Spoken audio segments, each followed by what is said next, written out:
Ikaw ba may boyfriend? Wala pa. Wala. Ilan taong ka na ba? 18 po. Approve. Pwede na. Mami, ano gusto mo sabihin sa anak mo? Sabi ko lang po sa kanya, pagbutihin niya po yung pag-aaral niya.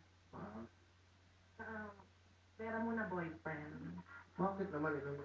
Alam mo, pwede ka naman mag-boyfriend basta siya ang maging inspirasyon mo. Hindi, alam mo, ang pag-relasyon, hindi distraction, inspiration.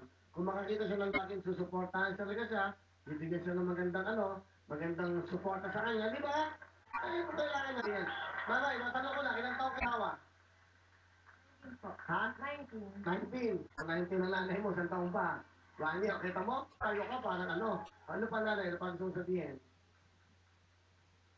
Magpakabait ka pa. Bakit? Mabait naman po. Kulang ba? Okay, anong mister niyo pala saan? Ano?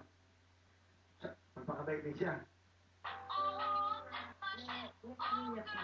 Ah,